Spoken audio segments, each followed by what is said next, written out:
Welcome to Keep Stream Skip Podcast.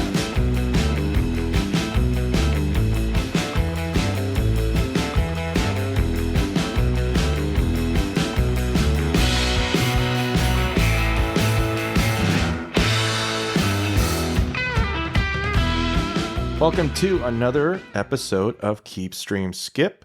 My name is Nick, and I'm here with Samantha. Hi. I paused because you're about to say something. So I was going to say my name. There we go.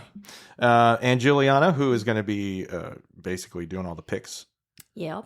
It's the birthday picks. Birthday picks. It's her birthday month of July. This is July 31st, by the way, because we squeaked it in. Her birthday was way earlier than this, but she has two movies for us that we're going to go ahead and do some retrospectives on.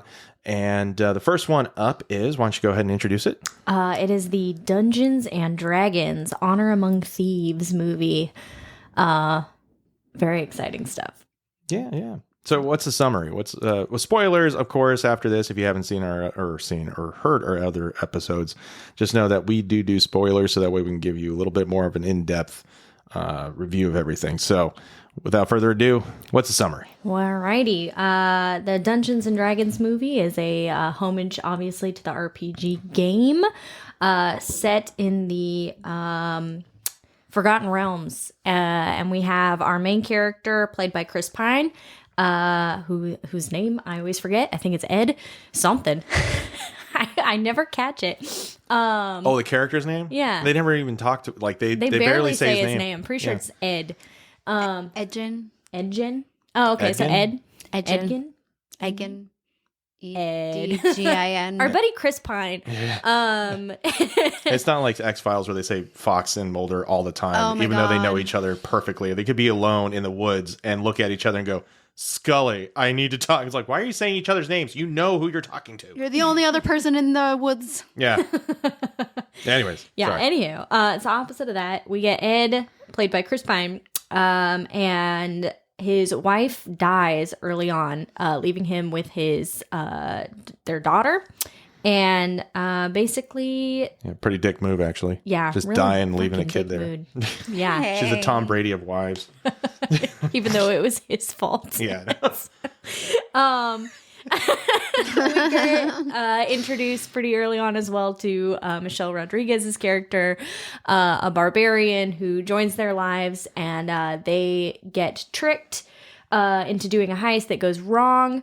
They have to escape prison, and basically he's trying to get his daughter back and get his wife back by using a magical artifact. And this also goes wrong because one of the characters, played by Hugh Grant, ? Is that who you said that was? Yeah, the roguish rogue Hugh Grant. Betrayed them yet again for a red wizard who is our main antagonist. Yeah, yeah. So basically they have to go on a huge quest, gather a party of ragtag different classes and races in order to try to stick it to Hugh Grant and get his daughter back, and then eventually stop the red wizard from taking over the world with a bunch of zombie. Don't forget the tablet. With the try to use the tablet to Res his wife. Resurrect his wife. Could have just used a squirrel, but whatever. Yeah. If you played the game Baldur's Gate 3. Let me tell you, those scrolls that they give you in there are entirely because it's so easy to die in that game. They're not easy to come by in the RPG. Revivify. Yeah. Actually, you know what? No, that is a 3rd level spell, so. Makes you wonder why anybody's dead. Yeah. I tripped and fell and died. Let me revivify this person. That would have Dummy. saved that one dude that tripped and hit his head on the tub. Yeah. That is a shitty way to go. All right, so in the beginning, they basically start off kind of like, I'm trying to remember how they... Well, yeah, they're in prison. They're in That's prison. right, yeah. Him and Chris Pine's character and Michelle Rodriguez. Oh, yeah. Yes. The only thing I remember about that scene is the guy is knitting mittens and there's a potato. Oh, yeah. She throws a potato. That's one of my favorite things, is that she uses a weapon out of, like, anything. Yeah. Specifically a potato. Yeah. Which is very, very D&D-esque. Oddly enough, the potato has, like, it's foreshadowed. Yeah. For whatever reason, they foreshadow a potato later on being used. The potato is actually put in there multiple times because there's that scene where Chris Pine goes to reach for the potato and she looks at him like she'd fucking cut a bitch over it. She would. You know, it'd be funny if it just cuts over to like Chris Farley when he was going, like when he played that girl. And it's like, oh, can I have a fry? Whatever. He's like, back off, man. He was playing a girl in SNL skit. Anyways, that's Michelle Rodriguez's character. Yeah, pretty much. Sure. Yeah. And anybody who hasn't seen that skit, Google it on YouTube. It's hilarious. It's a bunch of girls sitting around eating, and he just has like this thing of fries. But yeah. All right. So who wrote this thing? We have a few writers, actually. Jonathan Goldstein and John Francis Daly, who are also the directors, co-wrote it. And then Michael Gilio was also credited to helping write. They're the story writers, though, not the script writers? They were just credited as writers. I don't remember. Because I saw 5 names. There was 3 for the script, and then I'm gonna 2 guess for the they're story. the script writers then, because it's 3 people. And 2 of them are also the directors. Okay. So who... I don't know who wrote I didn't bring my handy-dandy informational device with me. Alrighty. I'm going to look it up. Yeah, because I just noticed that they had 2 story writers and then 3 script writers. And the reason, for those who don't know, you can write a story, but it doesn't mean you know how to write a script. So you kind of have to know how to convert that over. Unless you are good at direction, in which case you can, and you happen to be the script writer too, a la, Quentin Tarantino. He can write a crappy looking script, but knows how to translate it to the actors so they know what's going on. But, so who? The story, Google's telling me the story was written by Chris McKay and Michael Gilio. Okay. All right. And that was one of the script writers, wasn't it? Yeah. Okay. Yeah. So there was only 4 really involved in the whole process. Whole writing process. Okay. But they obviously, like, I'm just going to go ahead and cut right in here with this. They know their shit. Like, they have obviously played D&D before. Yeah. They know everything, like, from spells to just how players like to fuck around and do the most. Like, just off the bat from the beginning with their whole Jonathan joke, like how he's telling backstory and then it keeps cutting to, like, hey, is Jonathan going to be here? Or, like, keeps slipping it in is absolutely hilarious and something players would. I like how the judges were trying in the prison scene where they interrupt him. He's like, but you need to know my backstory. And if anybody played it, that's like a crucial part of your character sheet. It's the backstory. It's your motivation. Okay, so before getting into the ratings, let's go ahead and just tell the audience how familiar we are with D&D and stuff like that. I've played D&D since like 2017.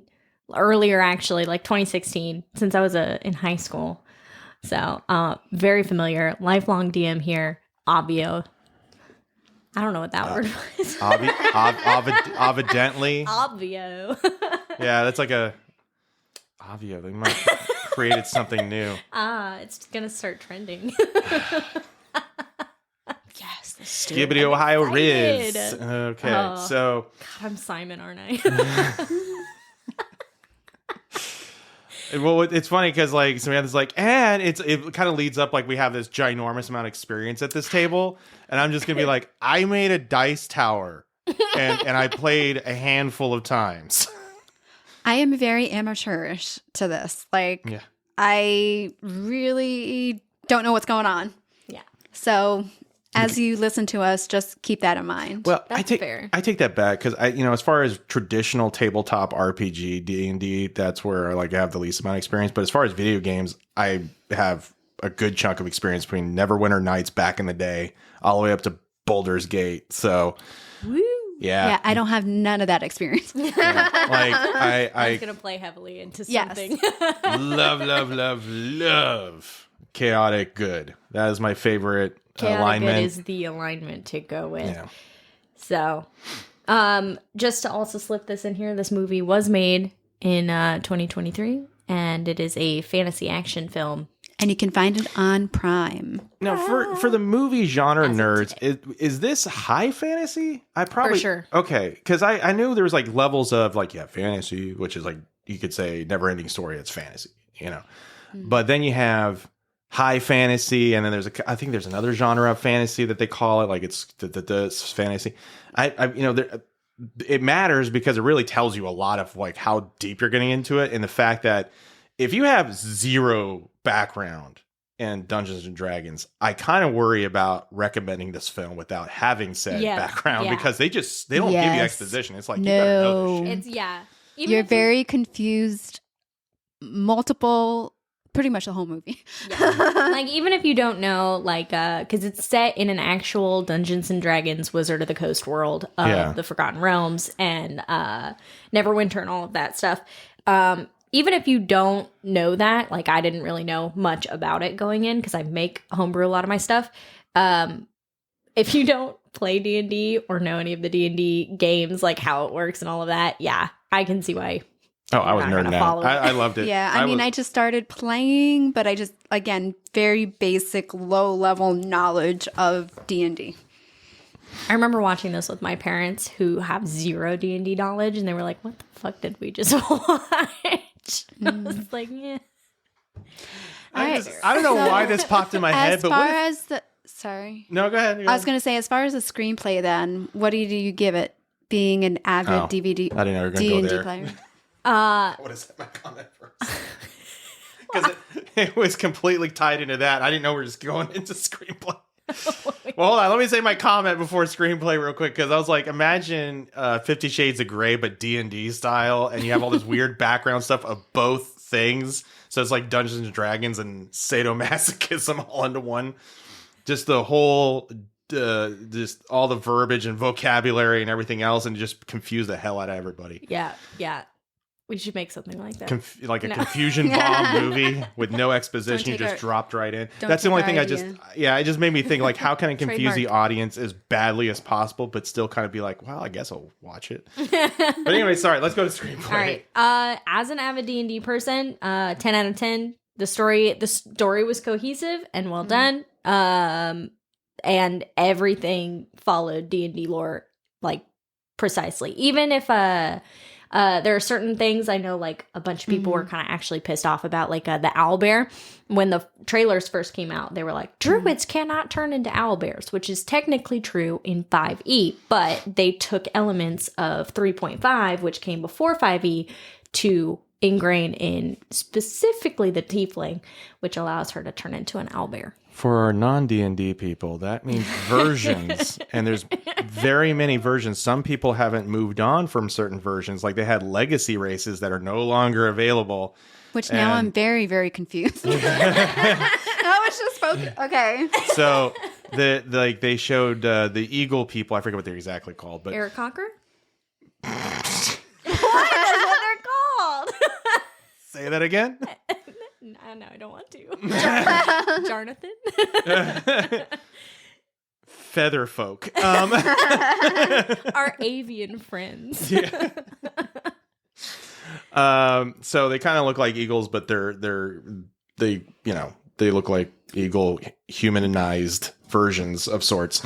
Not super humanized, but anyways, the whole point is that they had some things where they pulled heavily from other earlier versions. If you prefer that version of the handbook, you can still play that in your D&D style. Some people are always like, I want the most modern one. So if you jump into it thinking Baldur's Gate, I play Baldur's Gate 3. Everybody has.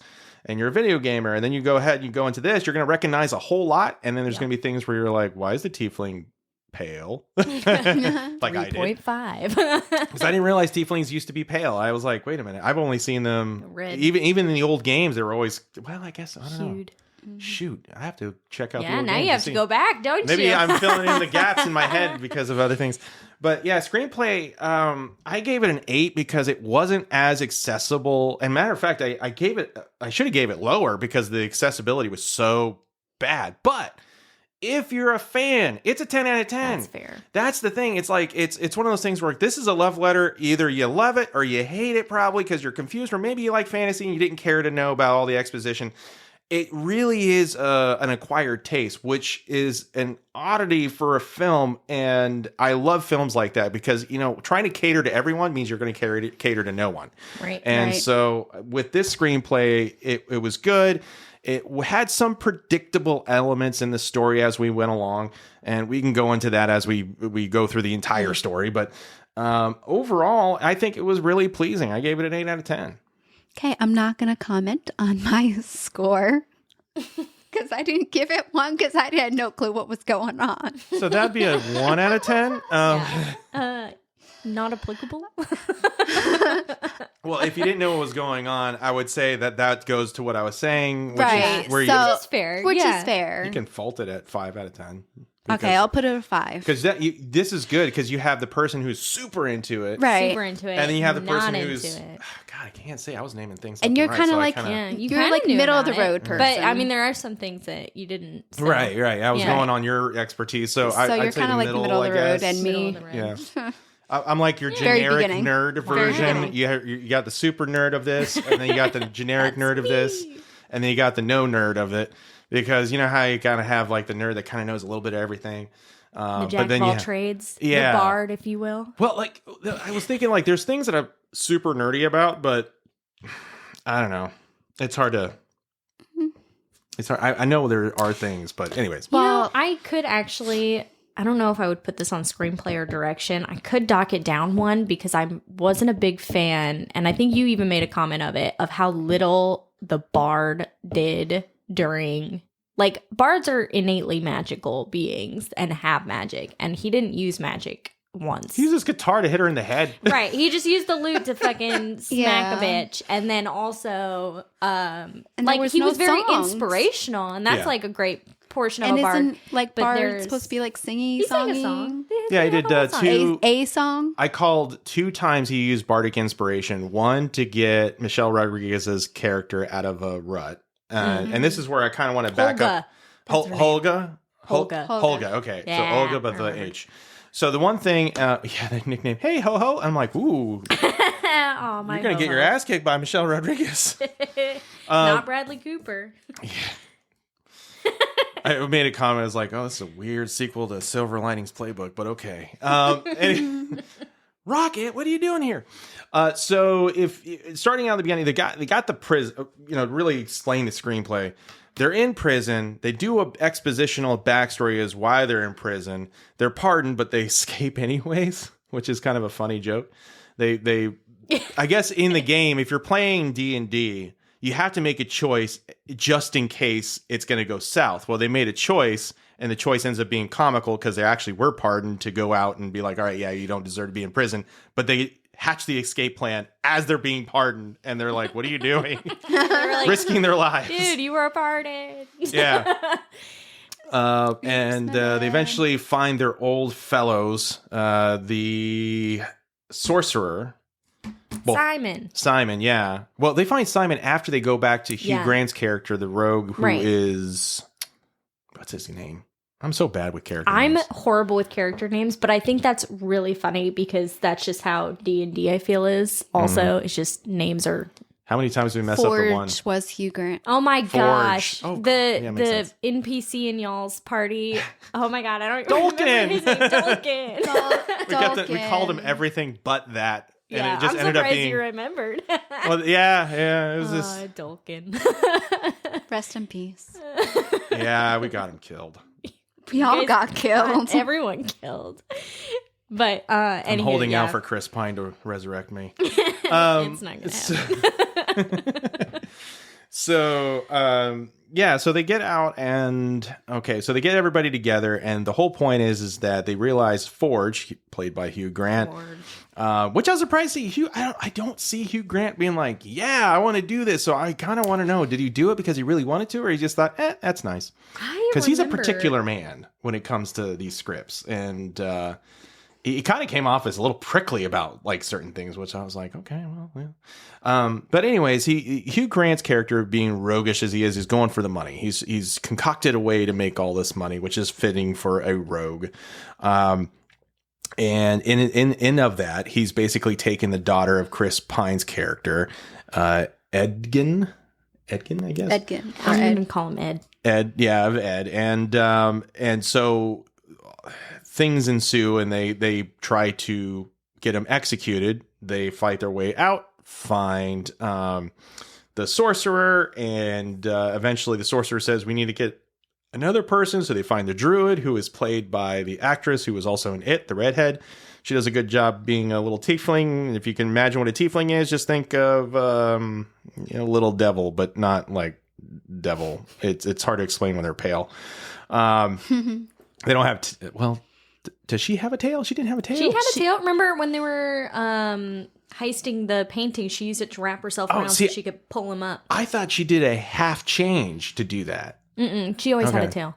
Yeah, tieflings have tails. See, the problem with that is and I know that for sure. And we're gonna only because my character was a tiefling. You gotta bump up the screenplay for that.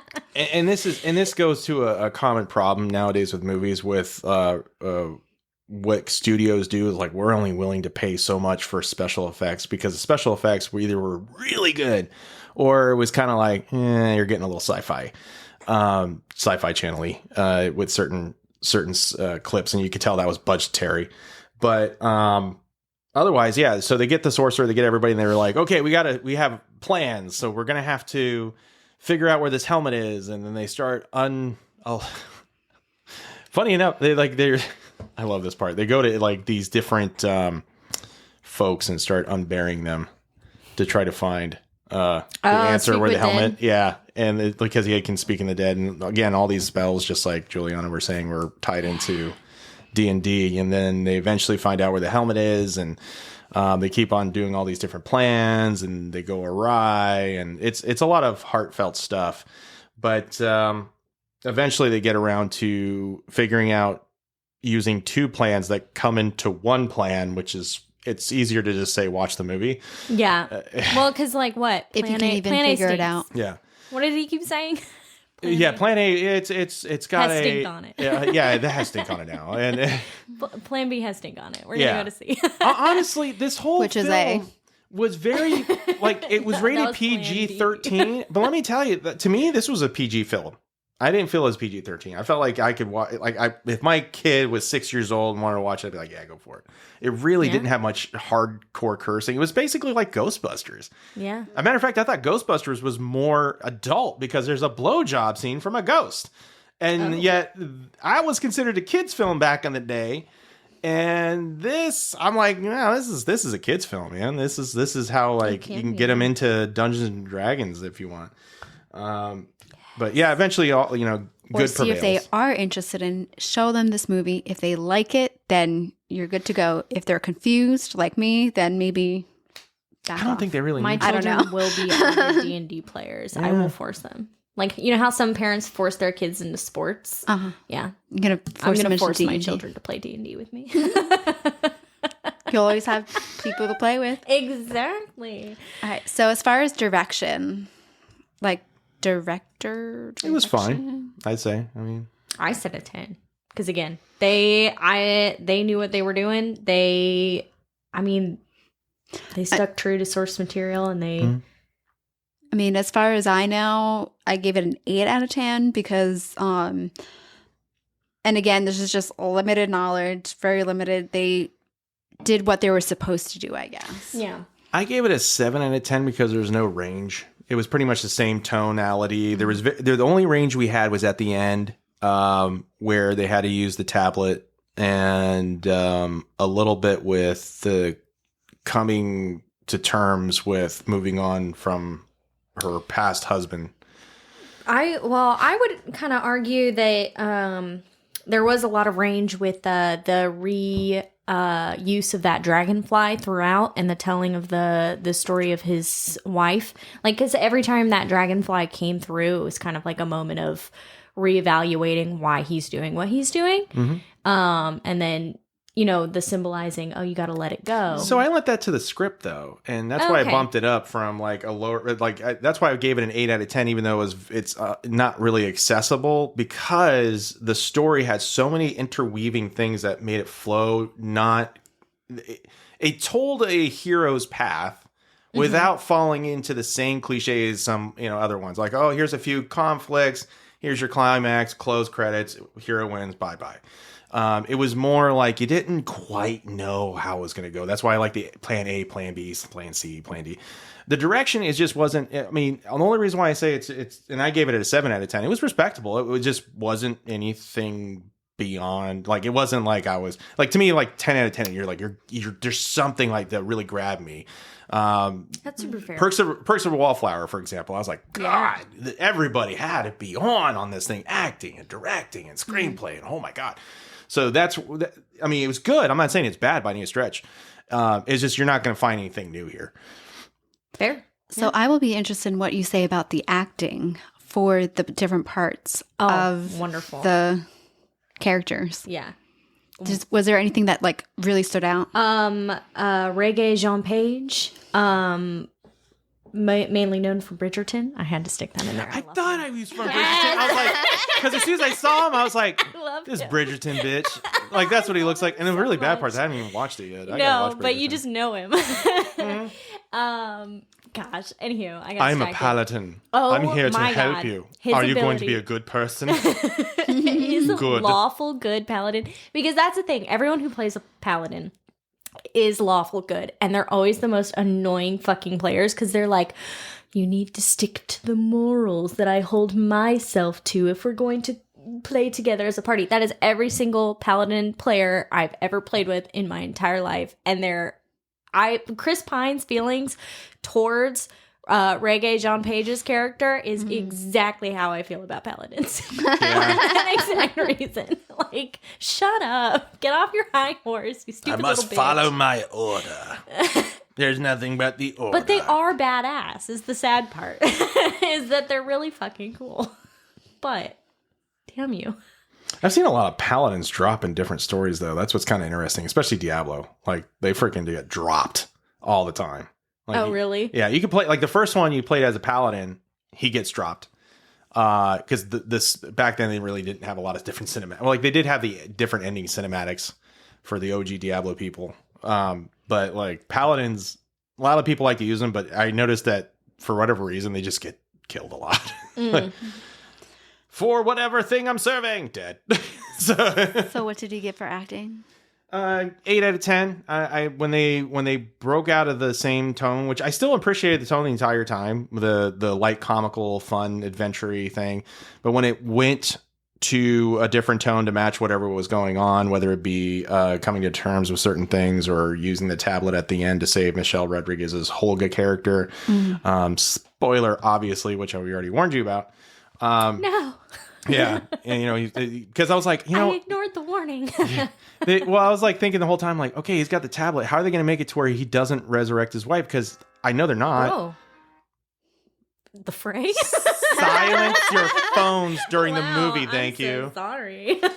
Apparently, we're gonna. Who expected never say never by the Should have just played it in the background as I just talked, playing. and then we couldn't even air this episode because we don't have rights to the song. Name that too in two notes. Yeah. So yeah, I again nothing reinventing the wheel. Everybody did a great job. I gave it 8 out of 10. I gave it an 8 out of 10 just because it seemed kind of, flowy with the acting. Flowy. Like they played one off of one another. You know what I mean? Like actors should. Yeah. Right. Please, you and I have watched so many Rift I know. movies to know that is not Are they in the true same in all of them. Turn and act. No, I know what you mean. Yeah, it's kind of funny when you actually see things work the way they're supposed to versus horrible films. Well, fun fact about the cast, in order to like get into character and bond, They play D&D? They played D&D. I was wondering, I was like, because these guys seem to be like into it, and actors normally want to jump into it and have fun and be goofballs and stuff. Right. And which I love about actors. And that was actually going to be a question that I had for you later on. Did they play D&D knowing like kind of as the movie? Yeah, they played like as their characters in order to like kind of get Feel to know them and see how they would work together. But what I really appreciate about the acting is when I first watched the movie, I could tell off the bat what character alignment each character was. I was like, oh, that's chaotic good. The druid's neutral good for sure. Did you get close to their number score for things like intelligence? No, but you get. Oh, my bad. That's the only thing where I was like, God, I'm such a nerd. That the fact that I got so close. Yeah. You can go look up their stat plots. Yeah. So if play that game while you watch the movie. Like, try to figure out their stats and There then you go go. look it up afterwards. See how close you are. I should have put friggin' like money on that. That would have been awesome. Who were has still money to give you? I was off by 1 point. 1 point. It's 1 through 20, and I was off by 1 point. Yeah. Which means the acting was pretty spot on. That's true, actually. Yeah, there you go. So You're still gonna get a solid 8, but yeah. All right. although I still say Holga is a little special even for a barbarian. No, they're always dumb. They're not that Yes, dumb. they are. She said deers and castle walls. Okay, guys. Deers and She's castles. hilariously stupid. Yes. Every barbarian I've ever played with in a campaign is stupid. I'm gonna make a high intellectual barbarian. You know what? Go for it. Break out of those chains for sure. He One just, of our Make it your own. he just rages over bad writing. in my first campaign, we had a barbarian who got really attached to a goat. So he put him in a bag of holding to keep him with us, and the goat died. But we still dragged around his body to like to sedate the barbarian into going into a rage over it. It's still Like, alive. it's still alive. You just like squeeze it like a bagpipe. Did somebody Oh my like God. make goat noises? So- Did somebody make goat noises? Yes, I did. So here's the thing. This is what I love about D&D. If you want to turn that goat into a bagpipe, you can, and actually play it with your bard. And so that way, when you play the goat bagpipe, you can be like to please the barbarian and soothe him or put him into a rage. Trademark. You can homebrew an item. I'm gonna do that. The goat bagpipe. The goat bagpipes. Oh, Which, by the way, sadistic, speaking of but awesome characters, the fat dragon. oh, Fat Dragon. Aw, We love the Fat, Fat Dragon. Dragon. Fat dragon's awesome. Like, I was rooting for Fat Dragon, even though I was also rooting for the party. It was Yeah. cute. The Fat Dragon's awesome.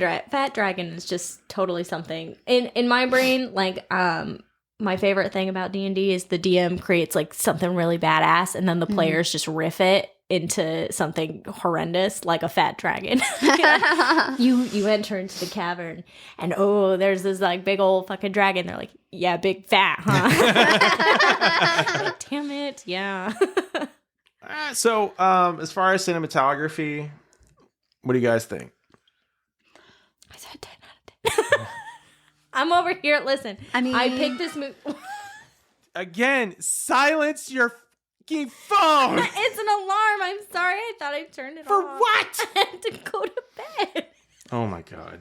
It's my night to start getting ready for So what'd you give it for cinematography? I gave Because it an apparently 8. she has to go night. 8 out of 10.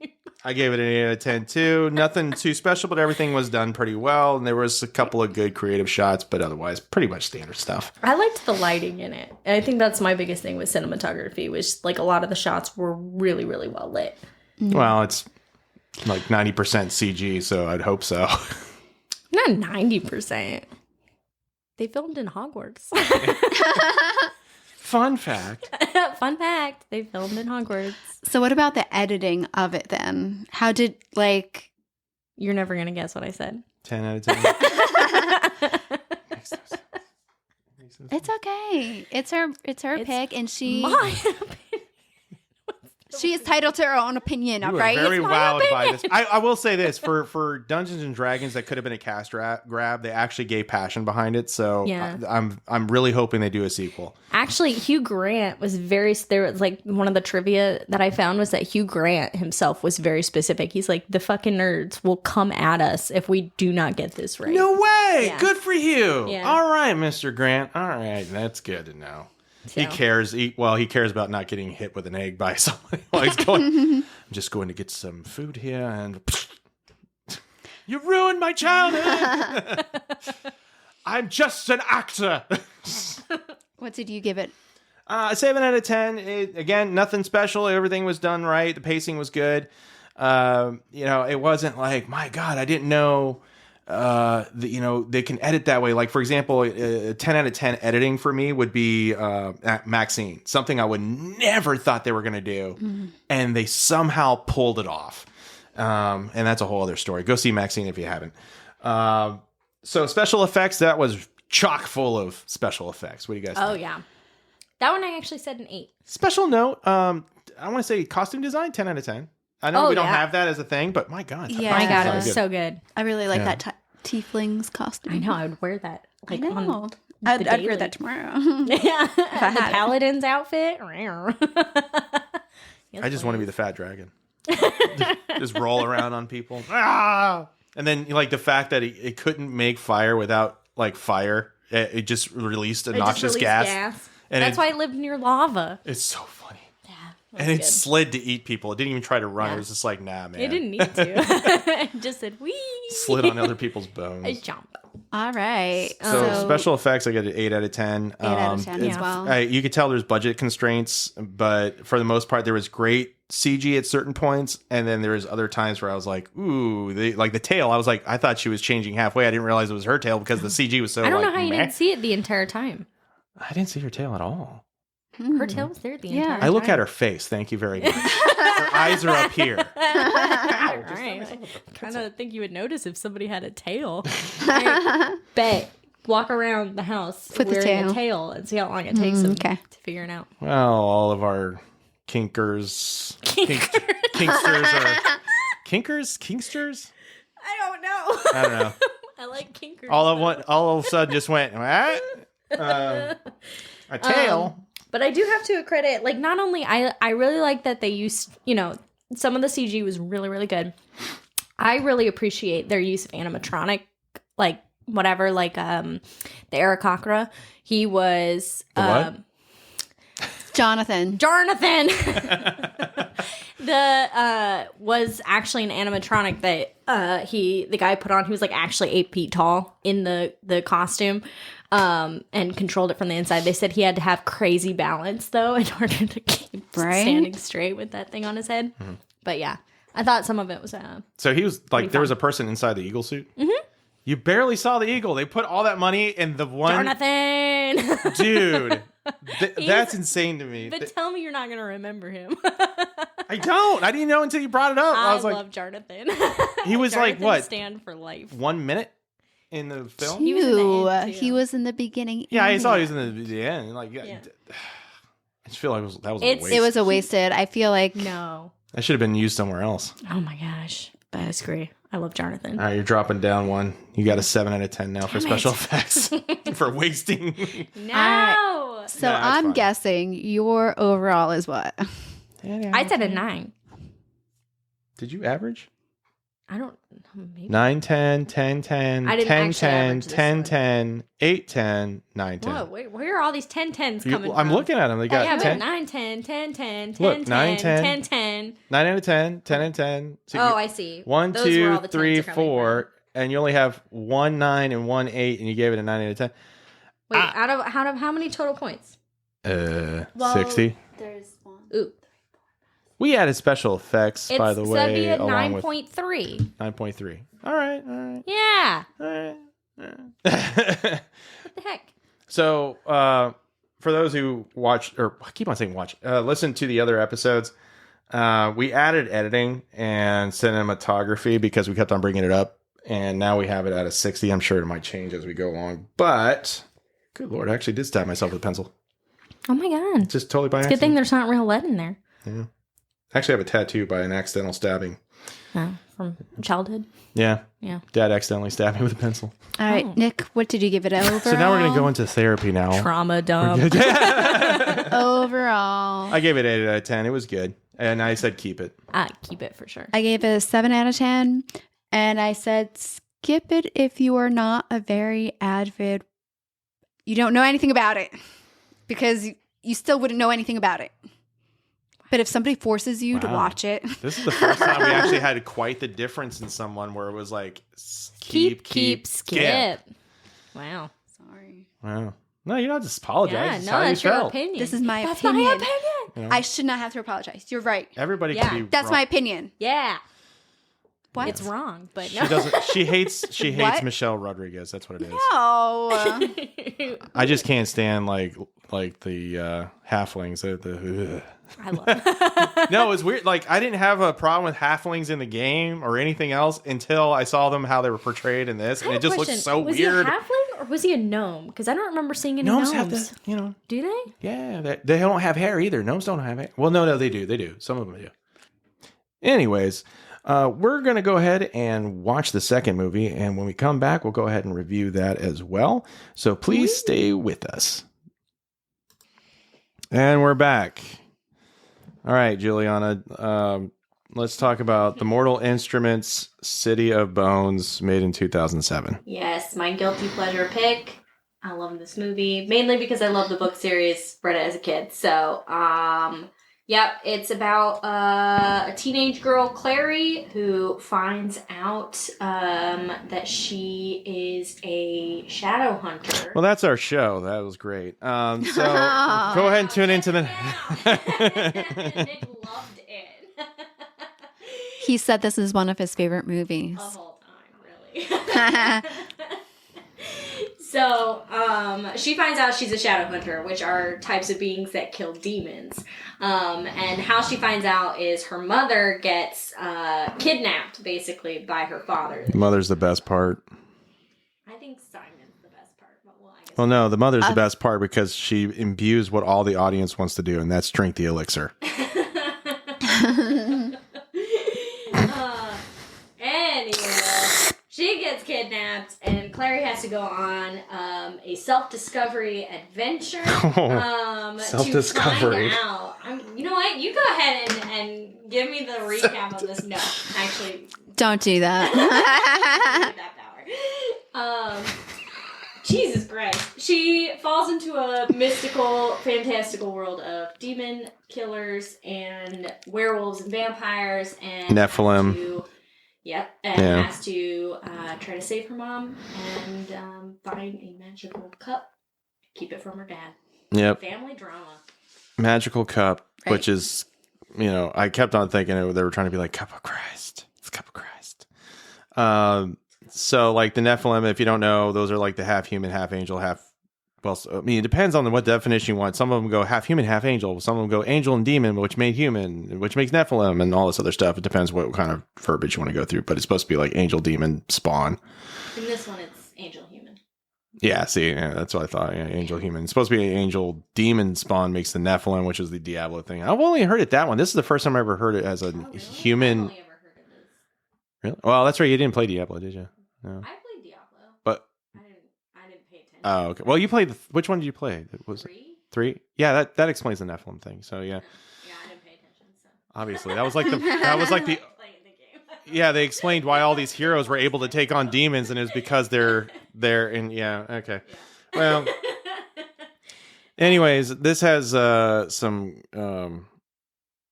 actors that signed on for this. Some very wide name Yeah, actors. very familiar faces. Lily Collins, Jamie Gimmelbauer, Robert Sheehan, the mom from Game of Thrones. Lena Headey. There you go. Yes, Other people. she was good in Dread. She played that drug dealer. Cool. Yeah, you should see it. It's Yeah, awesome. she's badass in everything she does, I have to say. Yeah. I do love her. Yeah, so very wide-setting cast. Yeah. Yeah. You'll see a lot of familiar faces. And they're all great actors. It's just Yeah. I just wondered if they got the script and they gave them a different script, and then when they got on set, they're like, "Just kidding.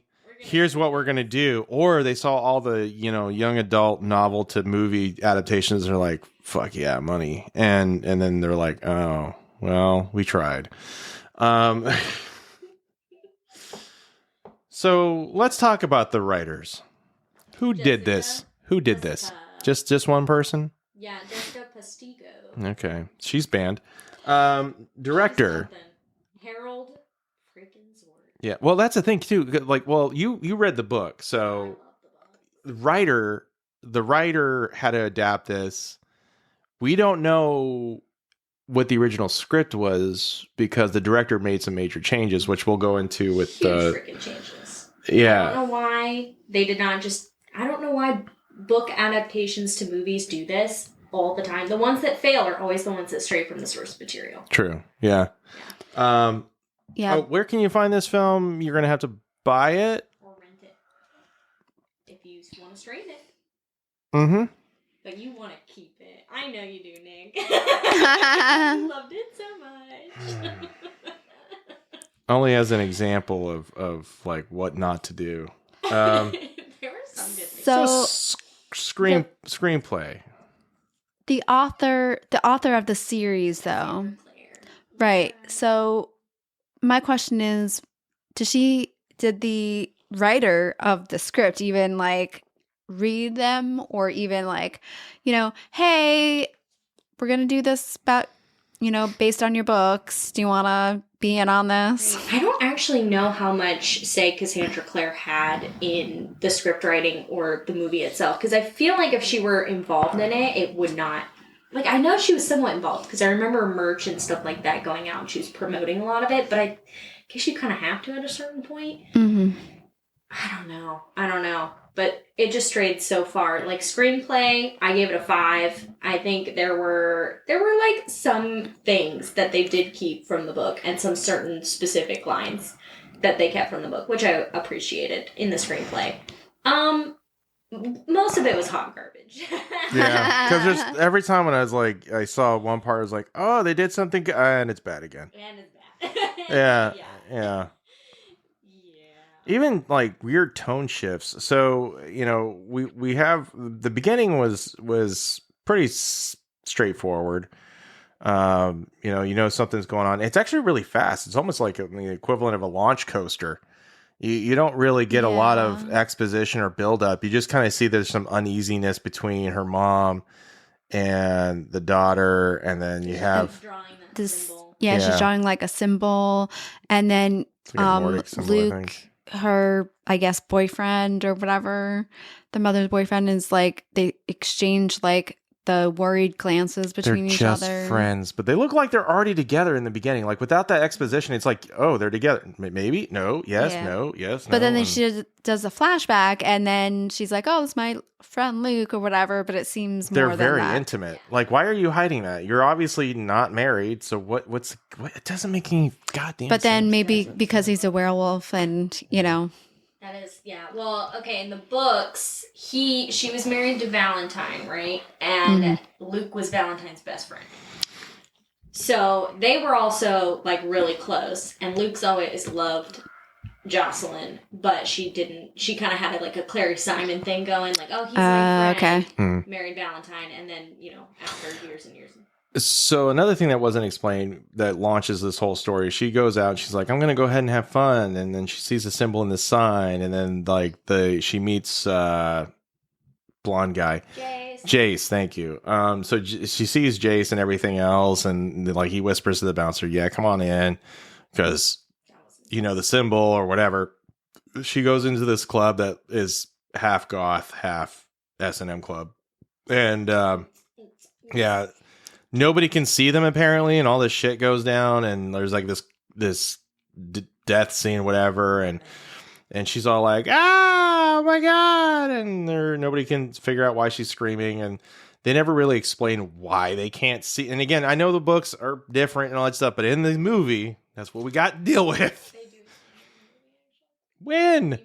When she was waking up after they tattooed her, Simon's like, no, it's a rune. That's why I couldn't see them earlier. They have runes to make themselves invisible. Yeah. They also have ones that make them visible, which is why I can see them now. So they gave her a rune, right?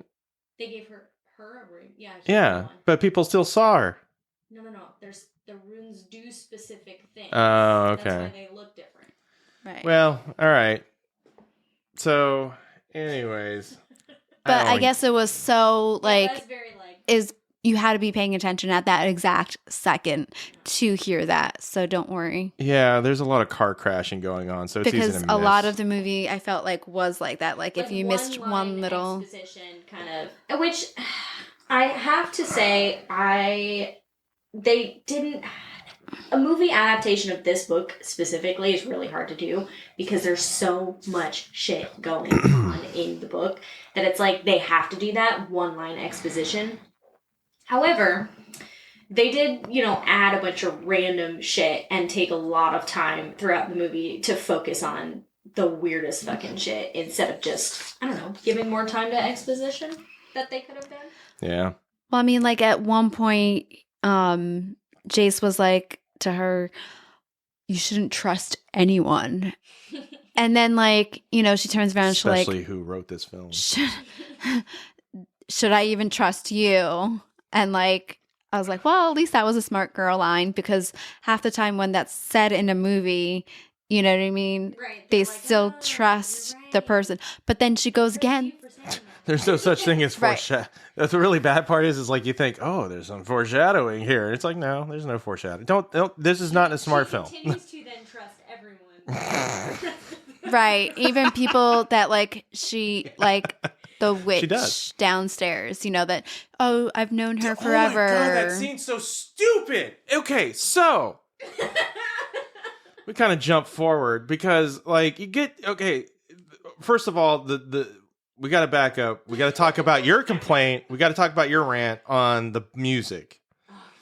So please, because that's going to preface my rant later. It's literally so what I was saying earlier, they added a bunch of shit and spent time on shit that they didn't need to do when they could have spent it elsewhere. That being said, the music was never in the books. It was something they decided to add. And by the music, I mean they added a whole storyline that music was like some sort of demon deterrent, like they really didn't like music. Like certain music. Like, what was it, Sebastian Bach? Not Sebastian Bach. From Poison. Wait, what did I say? The lead singer from Poison is who you just referenced. Who did Every Rose Has Its Thorn. That's what I'm talking about. Oh my God, that would have been funnier and better. So this is Bach, as in the classical composer Bach, Right. and then they painted little ruins on his sleeve composer. to make it look like he was kind of hiding them. Oh my God. How do you even reference that lead singer? That's who that was. No, that's an 80s hair metal band Oh my God. singer. Every rose Anywho, has we're its gonna blaze thorn. past that. So they It would have been added- so much. I would have gave him a couple points back if it was that. Yeah. And then Sebastian Bach does a cameo and be like, "That's right. I've learned the music to get rid of these demons." What is it, Johann? Yeah, Johann. Well, actually, we were correct. It's Johann Sebastian Bach. It's just like when you said Sebastian Bach. Oh, okay. All right. So I'm not entirely stupid. No. It just immediately I went right You're not to. stupid. Okay. I was like, wait. Wait a minute. Did I? Anywho, so they were like, this classical composer was a shadow hunter and basically devised music as a deterrent for demons, which is fucking bullshit, because that never happened in the books, but they made it a whole big thing in the fucking Sebastian Bach. movie. I'm showing the picture of Sebastian Bach. He'd actually be perfect for this movie. He would back in the day. Here's even more glamorous there. Oh my God. He So- kind of does look like Jamie Campbell Bower. Yeah, that's why I say it's like it would have made so much kind of like you said sense in a way, and I'm like, dude, this is great. Jace is actually his descendant. He can play the music. Anywho, so that leads to the scene in Dorothea's apartment, which is Clary's downstairs neighbor. And they play music, or like fucking Jace is over there on the piano playing a couple tunes. And he's Okay, like, so this oh, is it's the not, thing. the piano's not all right. tuned. So we're back. Okay, and this is kind of the middle of the film where you think you're getting closer to the end. You're not. So, oh gosh, I want to say, is it E.E. Pounder, the actress, or is it, oh gosh, Dorothea? yeah, she. Well, I can't remember. She always goes by the initials. It's like H. She was in Warehouse 13. Oh, yeah. Oh my gosh, CC Pounder, I think it is. But anyways, she plays a great role. She does fantastic as usual. All great actors, really. Yeah. But the thing is like Jace knows the music thing. He starts playing the piano. Sees she's wigging out. Nope, no phasing for Jace. We're just gonna keep on playing it. Oh, Odd. yeah, that's weird. Wonder what's going on. And then she goes ahead, and the thing that you're supposed to protect, like it is the end all be all of the planet Earth. She pulls it out right in front of the wigging out demon. And I'm just like, you God are so stupid. You all are all so stupid. So stupid. Right. So stupid. Oh, CCH Pounder. That's what I was getting confused. Okay. If she's a demon, why does she even have a piano if she knows that's like her kryptonite? I believe in the books she's not always a demon. She like gets like possessed or killed and then a demon takes over. I figured that what is there, but they never even They didn't acknowledge. Yeah, they made it like she was always that way. Right. Right. Yeah. Which is not true. So then again, because in the beginning, like Jace went into her apartment with all his weapons and she seemed very like timid, but like Remember, the kryptonite is chopsticks. Bleep, bleep, bleep, bleep, bleep, bleep, bleep, bleep. Yeah. The song Chopsticks is on a piano. It's one of the first things you learn. Oh my God. Anyway, so. I used to play piano. Oh, that's even worse on your part. I used to play. That's like hot cross buns on everything else, you know? on the recorder. Yeah. Hot cross buns. Yeah. All right, so we can probably agree on the screenplay. Oh, we're not done yet because this is just the middle. So after you get that, you go forward and there's a tone shift where two of the baddies look at each other and they're like, I'm not too fond of the basement. You're like, why are we doing comedic stuff? Because we're trying to be in this dramatic area where they're doing the last fight, and the last fight lasts forever. And there's a part where she figures out to write a rune on her hand that freezes all the demons, and they have all the swords that kill the demons. Now they're frozen for a good fucking 5 minutes. And they're just like, let's wait. No. Yeah. No, not yet. Right. Not yet. Not yet. Not yet. Let's walk past them. Not yet. Well, And then they all unfreeze and fucking kill people.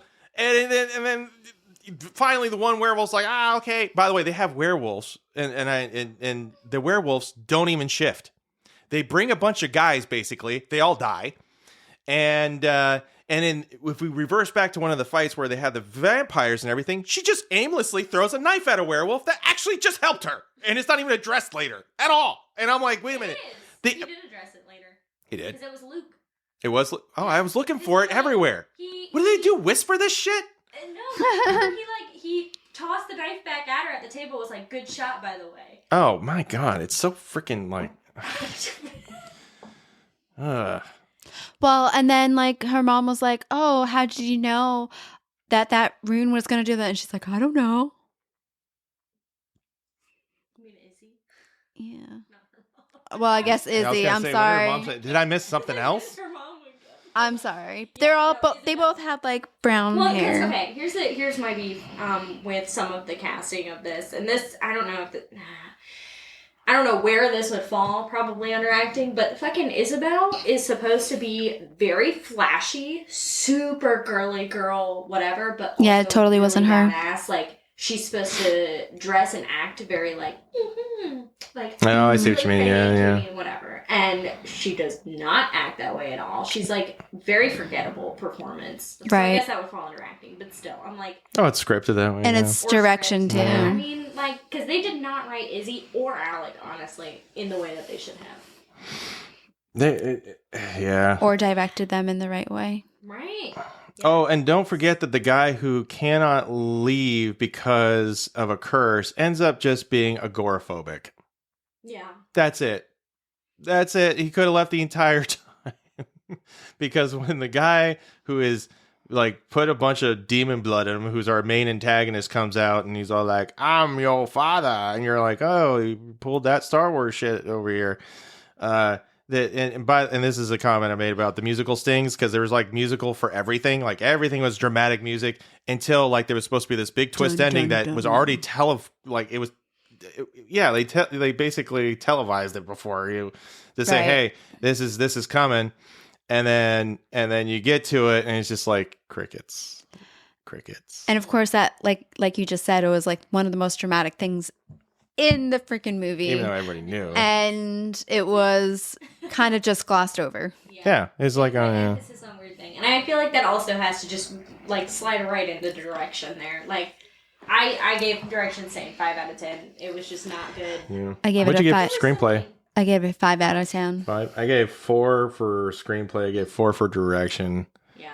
Director didn't know what the hell he was doing. He had no fucking clue. And obviously he didn't read the books because, again, Alec and Isabel were not it. There were a bunch of scenes that were just unnecessary and or felt really weird or too long. Like, I could just imagine him, like, standing over them being like, longer pause.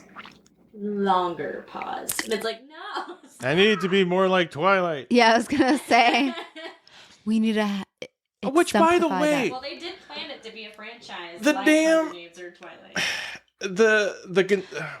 That scene in the garden that just kept on adding things and adding things and adding things. And what I mean by that is like, okay, they're in the spiral staircase. They're talking. They're trying to be all intimate. Jace and the girl and all that stuff. And then it's like, okay, we got the music that sounds like it's from Seventh Heaven. And then we got, okay, we're going to do some flowers and some really cheap CG because we gave some guy on Fiverr $5 to do it. And then, there's some more things. Oh, now we have some water. Okay, great. Okay, what else can we add? Hello, is there some deers and birdies? Do we have any birdies we can add to this? It's like, how much more can you make this scene so hammy? It is so bad. They just, like, lengthened things for no reason. Yeah. Mm-hmm. And they just made, like... They either lengthened them or just brushed right over it. Right. Yeah, that's the thing. That's the thing that's weird. Because even when I was looking for the knife scene, I was like, what, wait, where was that? Yeah. There were just certain things, just didn't add up, didn't line up, direction was not good. All right, so acting. I gave that a 7. I gave it a 7 as well. I gave it a 6. I couldn't really tell one way or the other. Some things felt a little hammy. And I don't know. I don't know how much is like the director was like, no, I need you to be this way. And they argue with him. I have no idea. So I just gave it a 6 for a benefit of doubt. I really wanted to give everything a 3, but so I guess we got that. There's really not much to say. There's no like pivotal scene like, ooh, this was so good. Jonathan Rhys-Meyers, who plays the antagonist, with rat tails for hair. Oh my god. Why? In the book, he has like white hair too. Like they completely changed the appearance, which what the fuck? I feel like the actors did as best as they could with what they had. Especially with the direction, because again, it wasn't all the acting that was awful. I mean, Robert Sheehan did an amazing job as Simon. I think he did great. Like, stellar job playing the awkward, kind of geeky best friend who's in love with his best friend. And, like, that whole scene where he gets his heart broken, honestly, he did a really great job. Of course, he played Klaus in Umbrella Academy. Amazing job in that. And I honestly thought Jamie Campbell Bower did pretty good as the character Jace, because he is a very witty, like sarcastic, just kind of always a dick kind of character. Right. But with what he had as well. He got a lot of shit for this movie, and not because of his acting, but because of his body. I feel really bad for him for that. What was wrong with his body? He was, like, too scrawny and too like unattractive to be Jace, because Jace is supposed to be super muscular and whatever, and it's like that's because nothing else matches the book, so why would that? First of all, like, I don't know. Isabel is dressed up and whatever. Jace, I mean, they took creative. I don't care. He's got the heroin chic look from the early 90s. Whatever. Listen. It wasn't going to be saved because they made him jacked up. And not only that, but if that's the way it was in the books, that's cliche as hell anyway. So fine. That actually was a good directional move. What's that word where it's like creative something where you just take your own spin on things? Oh, creative license? Yeah. I think this is what happened. Yeah. I mean, I'm more concerned about his ears. I'm like, how did you get those? Which, again, going back to just like thinking about stuff like that, what movies based on books were most successful? The ones that follow the book, because you have those fans, you have those readers who've read those books, and then you go and change shit on them, and then you're just like, and followed the books in the best way that they could. Like, obviously, book readers are going to understand when you have to change certain things, certain things out. Like Harry Potter had to do that a lot. Yeah, but it flew into that. You know what I mean? And then like they didn't add just random shit. Right. They actually couldn't put everything in it. And they actually took the time to figure out, okay, so we really don't need to put this scene in. You know, nothing's going to be taken away from that if we don't include this one scene. But I feel like that's what this movie did. It was just like threw everything up on the wall and then just took down random shit and been like, okay, there's our movie. And then, and then added more. Right. They were like, wouldn't it be freaking awesome if Bach? I mean, it's, like, dude. we don't have to pay for the music and, it's royalty free. It's classical. Oh my God. But yeah, so we gotta fit it in somewhere. Yeah. So yeah. I don't even know where we're at. Editing. We're Cinematography. Cinematography. Yeah, sorry, cinematography. Yeah. I actually gave that an 8. I gave it a 7. Yeah, nothing I haven't seen before, and even for back then, it was pretty standard the way they filmed it. So I just gave it a solid 7. There was nothing crazy about it. They didn't really. The only time they did a change was they changed the lighting during the vampire fight scene. I will give props. I don't know. This is not really. Well, I guess this would be under cinematography as well. The fight with CCH Pounder. Mm-hmm. What's her character name? Dorothea. So that seemed brutal and it was awesome. Like some of the throws and hits and everything. I know there's choreography too, but the cinematography has to make it look like it actually hit hard. Right. That looked good. So that's where I was like, okay, yeah, you're a solid 7 in there. If there was more of that brutality in the fights, then I'd be like, ooh, you're looking at an 8 or a 9. You try to polish this as best as you can, but in the end, I was just like, nah. Yeah. 7's what you're gonna get. Yeah. See, that's what I gave to editing was 7 because I felt like they did pretty. Oh, I tanked it.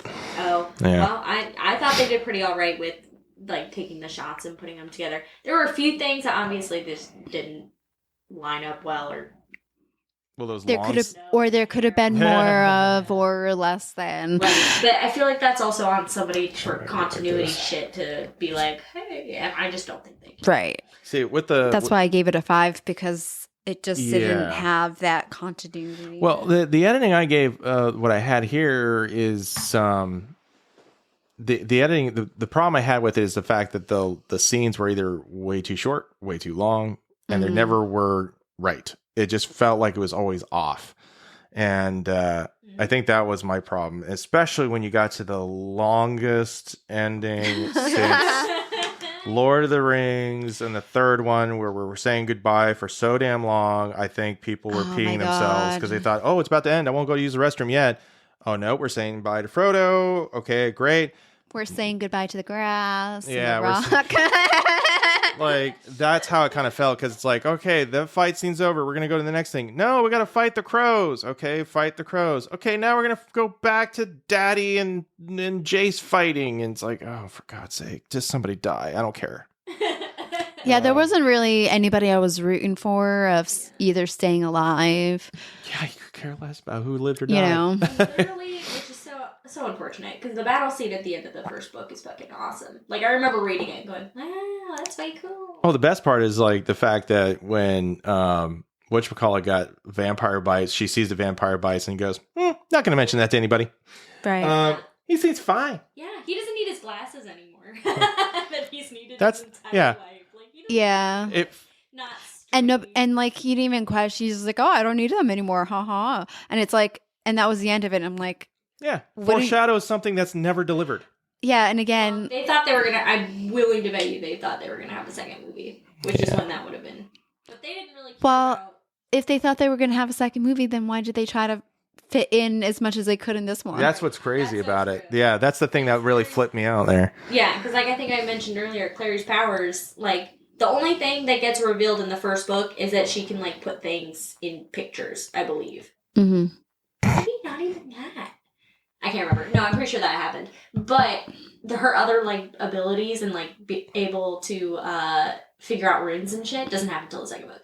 And like the end of the second God, why even go shopping? I'd just draw stuff all day long. I'd be like, all right, I feel like I want to draw eat this. some money. Boom, yeah. And just I think in one of the, because Cassandra Clare made an entire fucking, like, she has the Mortal Instruments is 6 books. There's a 3-book prequel series, a 3-book sequel series, and then a 3-book prequel sequel series that she made, and she's still coming out with a new one that I think is supposed to be 3 books.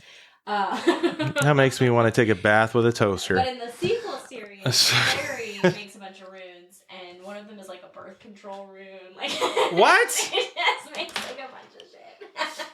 Okay. This is my favorite book series of all time.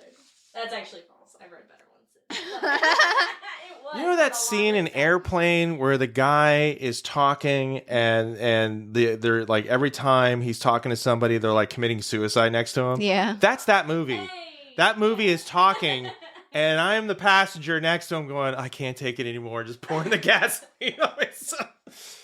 What do you think of those special effects though? 4 out of 10. There was way better going on, and it's like they just shoestring budget because they're wanting to do the set design so badly instead of trying to narrow it, which is weird because they expanded beyond what they needed, even though they reused some of the set areas.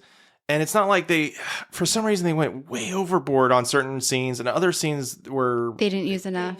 They didn't. Yeah, they didn't. It's so weird where they just decided to do certain creative choices.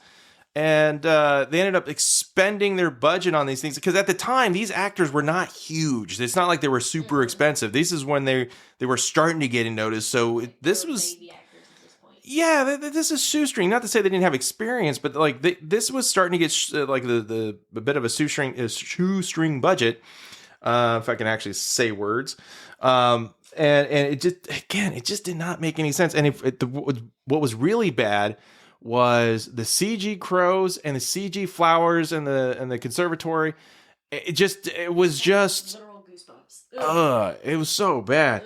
And not to go all the way back to acting, I just wanted to point out the line delivery. That's another reason why I was dinging it here and there. I was like, why? But see, the thing is, I know a lot of these actors. We've obviously seen them in so many things that I know that they can deliver lines. I feel like that was a direction thing. It had to be. It's very hard. Yeah. That's why I didn't take him too bad. They're actually the highest thing is my acting and cinematography.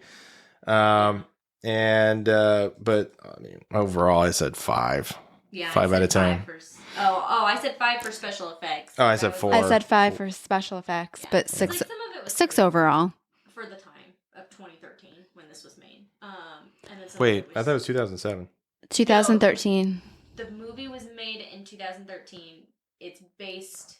On the book in 2007. The book came out in 2007. I'm gonna give it a 3 out of 10 for the special effects. Nice. Golly, they should have known better. I mean, remember, if it came out in 2013, Avengers have already come out, and I understand that's like big bucks and all. Right. But come on. What, 60 mil? I mean, yeah. 60 million? Yeah. What did they spend it on? Cocaine? God. I give it overall a 6 out of 10. They spent $60 million on this? They couldn't have made a their 6 money out back. of 10. $8.95. Okay. Probably from the fans of the book who were like, "Oh yeah," and then now is that gross 95? I don't remember.